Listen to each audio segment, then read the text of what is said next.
Ya, Assalamualaikum warahmatullahi wabarakatuh. Perkenalkan, nama saya Aldi Rivaldi dengan nomor pokok mahasiswa 21066400871. Kali ini saya akan menjelaskan tentang bab 2 yaitu deformasi, mata kuliah geologi struktur.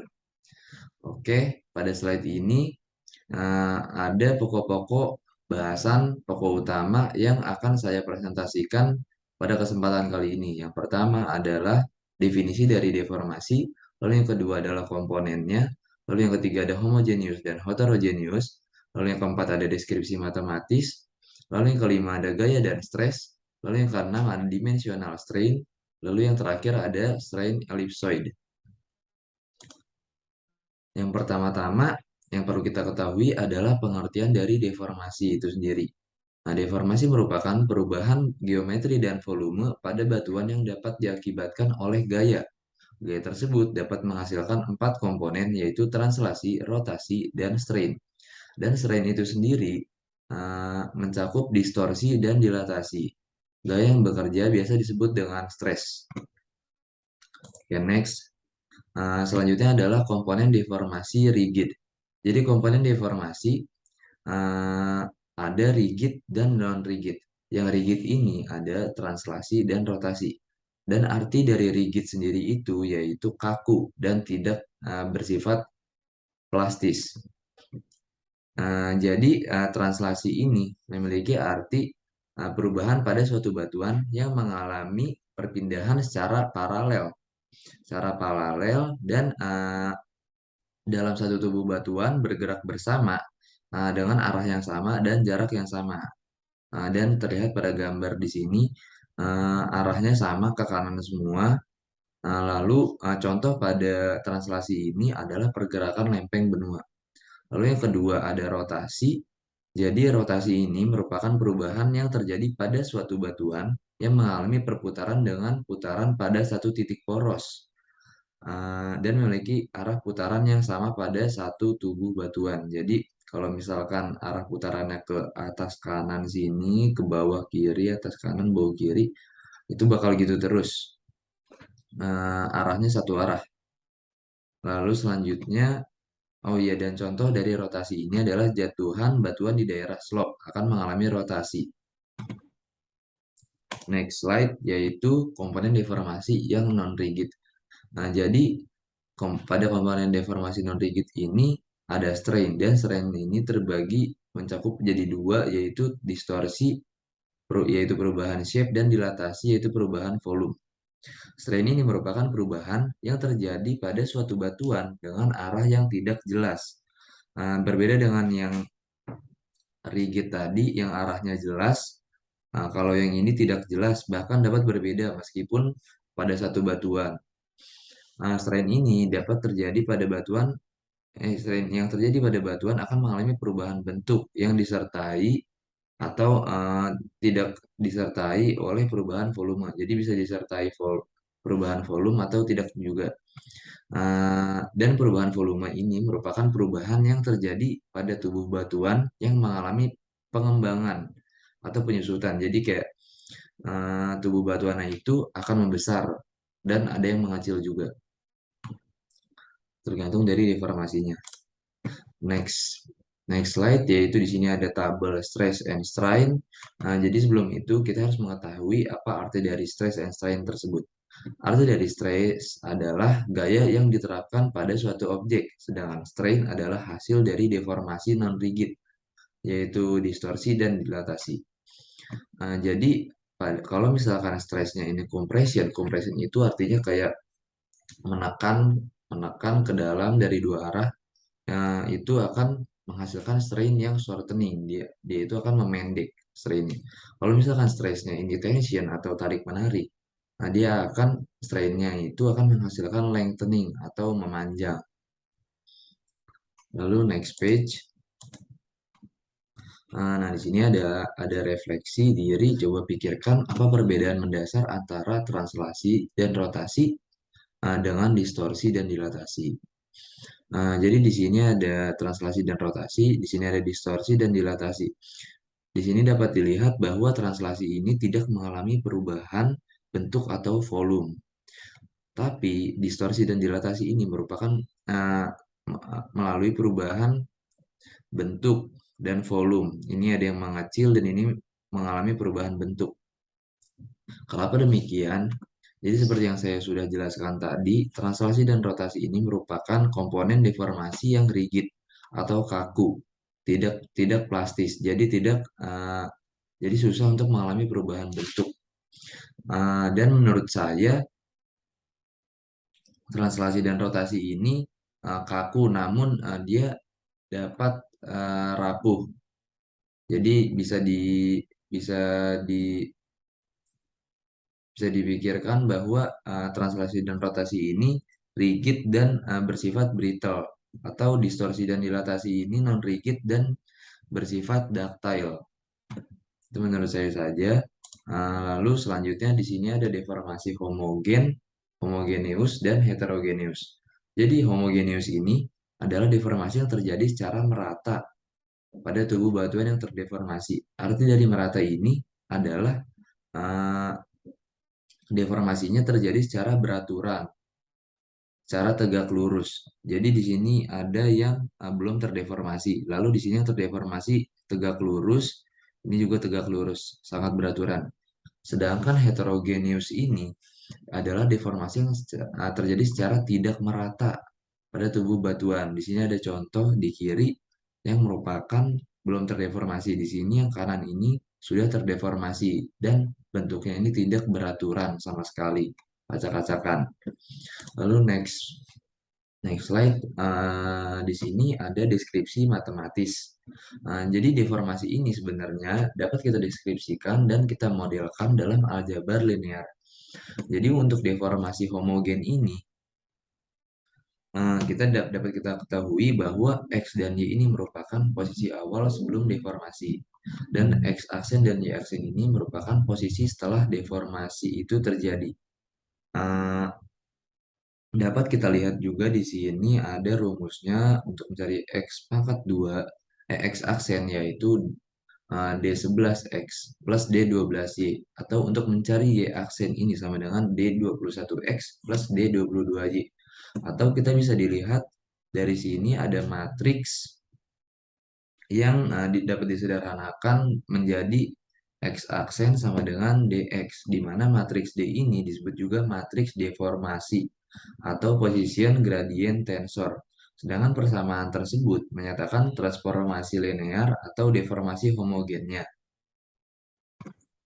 Selanjutnya ada gaya atau yang kita biasa disebut dengan force. Gaya merupakan dorongan atau tarikan yang menggerakkan benda bebas. Bila bekerja sendiri akan menyebabkan perubahan keadaan gerak benda. Nah, di sini keterkaitan gaya dengan deformasi adalah deformasi merupakan respon batuan terhadap stres yang diakibatkan oleh gaya. Jadi, gaya ini akan mengakibatkan stres. Terjadinya stres ini akan merespon batuan. Nah, respon batuannya itu adalah deformasi atau responnya itu perubahan bentuk batuan. Seperti itu. Next, ada stres dan tegasan. Stres atau tegasan. Stres ini dilambangkan dengan sigma kecil, merupakan uh, tegasan gaya yang diterapkan pada suatu objek dan merupakan besaran vektor dengan definisi gaya persatuan luas atau dapat ditulis dengan F per A. Deformasi pada batuan disebabkan oleh stres dan dinyatakan pada tiga stres utama atau tiga tegasan utama, yaitu sigma 1 yang memiliki stres yang paling maksimal, lalu ada sigma 2 dan sigma 3, dan dapat dilihat dari gambar di sini yaitu F per A, gaya persatuan luas. Next, di sini ada contoh-contoh dari sesar, yaitu ada sesar normal, sesar naik, dan sesar strike slip atau sesar mendatar. Dapat dilihat juga di sini ada sesar normal yang sigma satunya ini akan vertikal. Lalu di sini ada sesar naik yang sigma satunya ini secara horizontal dan sigma tiganya ini secara vertikal.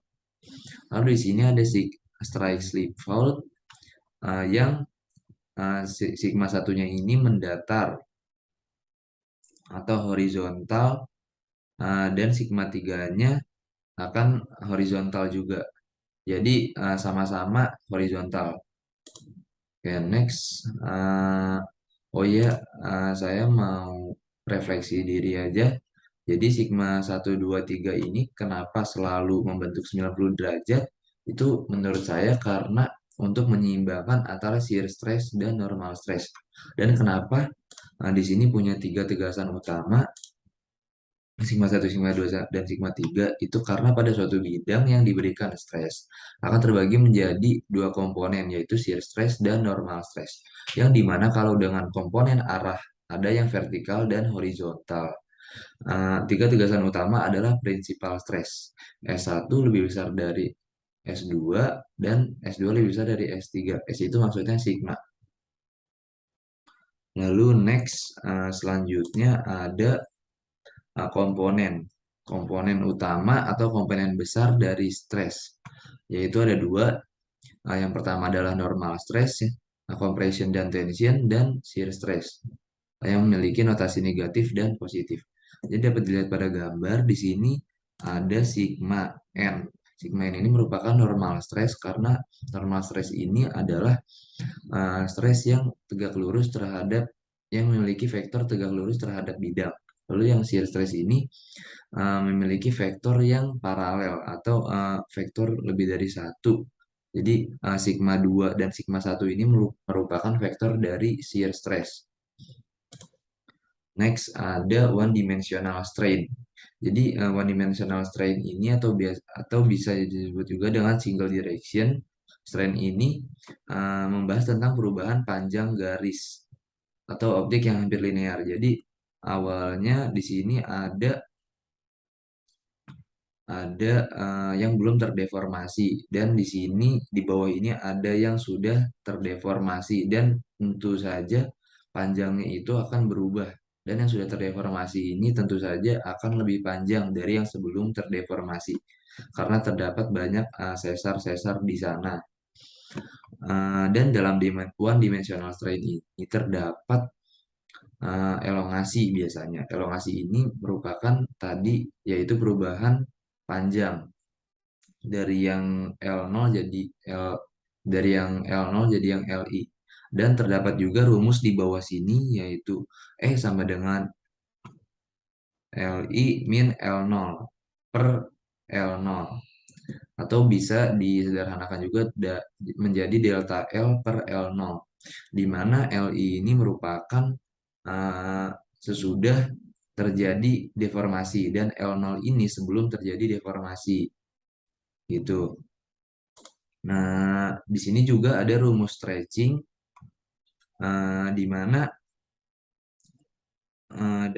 stretching ini memiliki rumus S sama dengan beta faktor sama dengan 1 plus E. Dan S ini biasanya digunakan untuk menghitung ekstensi dari ekstensional basin. Nah, selain itu ada pula quadratic elongation yang dilambangkan dengan lambda dan memiliki rumus lambda sama dengan S pangkat 2 atau stretching pangkat 2. Next, ada two dimensional strains yang memiliki contoh angular shear. Di sini ada simple shear dan pure shear. Jadi angular shear ini atau simple shear ini yaitu strain yang mengakibatkan perubahan dari garis yang semulanya tegak lurus dan besar sudutnya ini berubah. Adapsinya juga, jadi strainnya ini dapat diukur dengan menghitung tan dari sudut yang terbentuk. Jadi rumusnya adalah gamma sama dengan tan per psi, tan psi. Dan di sini juga ada pure shear yang termasuk juga dari angular shear. Kebetulan pure shear ini punya ada contoh yaitu merupakan contoh dari coaxial strain juga. Jadi coaxial strain kenapa dinamakan itu karena ini merupakan sama dan aksial ini merupakan sumbu. Jadi coaxial strain ini terjadi ketika deformasi terjadi sejajar dengan sumbu dan tidak tergeser dari posisi semula. Pure shear ini merupakan koaksial strain yang sempurna karena arahnya sejajar dengan kedua sumbu. Nah, sejajar dengan kedua sumbu dan tidak ada rotasi internal. Seperti itu. Dan pure shear ini mempunyai rumus yaitu KY sama dengan 1/Kx. Next, selanjutnya ada three dimensional strain atau yang mempunyai contoh volumetric strain. Strain ini yang mengakibatkan perubahan panjang sepanjang sumbu X, Y, dan Z. Jadi volumetric strain ini dapat dilihat pada gambar ada uniaksial dan ada uniform. Ada yang contraction, ada yang extension. Dan itu semua mengakibatkan perubahan bentuk atau volume.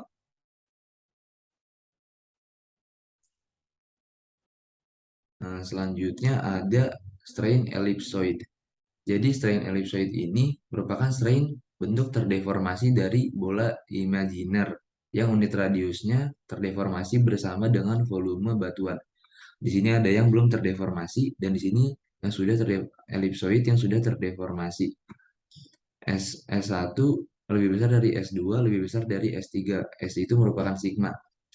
Dan jika sigma 1, sigma 2, dan sigma 3-nya titik-titiknya ini diberi angka dan dimasukkan ke rumus X pangkat 2 per lambda 1 plus Y pangkat 2 per lambda 2 plus Z pangkat 2 per lambda 3, itu maka hasilnya akan sama dengan 1. Jadi sekian presentasi kali ini. Kurang lebihnya mohon maaf. Maaf jika ada salah kata. Wassalamualaikum warahmatullahi wabarakatuh.